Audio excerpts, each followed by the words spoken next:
நான் ஏன் திமுகவோட நிக்கிறேன்னு வெளிப்படையா சொல்றேன். அதுக்கு ஒரு விளக்கம் சொல்றேன். சில அற்பர்கள், அரசியல் அறியாமையில் உழலும் அற்பர்கள், சங்கிகளின் எடுபிடிகள், சொம்பு தூக்கிகள், நான் ஏதோ வேற வழியே இல்லாம அங்க கிடக்கிறேன், முட்டு கொடுக்கிறேன், தாங்கி பிடிக்கிறேன், 2 சீட்டுக்காக நிற்கிறேன் அப்படின்னு அவதூறு பரப்புகிறார்கள்.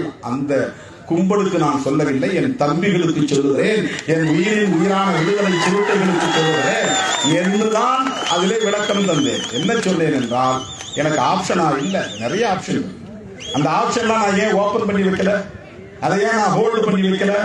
நான் நினைச்சா விஜய்கிட்டு ஹோல்டு பண்ணி வைக்கலாம், எடப்பாடி பழனிசாமி அவருக்கு ஹோல்டு பண்ணலாம். ஏன் பிஜேபி கிட்ட கூட நாளைக்கே போய் இல்லங்க நாங்க 2 MP உங்களுக்கு சப்போர்ட் பண்றோம் அப்படின்னு சொன்னா மோடி வேணாம்னு சொல்லிடுவாரா?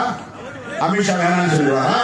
இவ்வளவு நாளா எங்களை விமர்சனம் பண்ணீங்க, எங்களை திட்டுனீங்க, கடுமையா பேசுனீங்க, அதனால உங்க 2 ஓட்டு எங்களுக்கு தேவையில்லை, 2 MP எங்களுக்கு தேவையில்லை அப்படின்னு அமித்ஷாவும் மோடியை வேணாம்னு சொல்லிடுவாரா?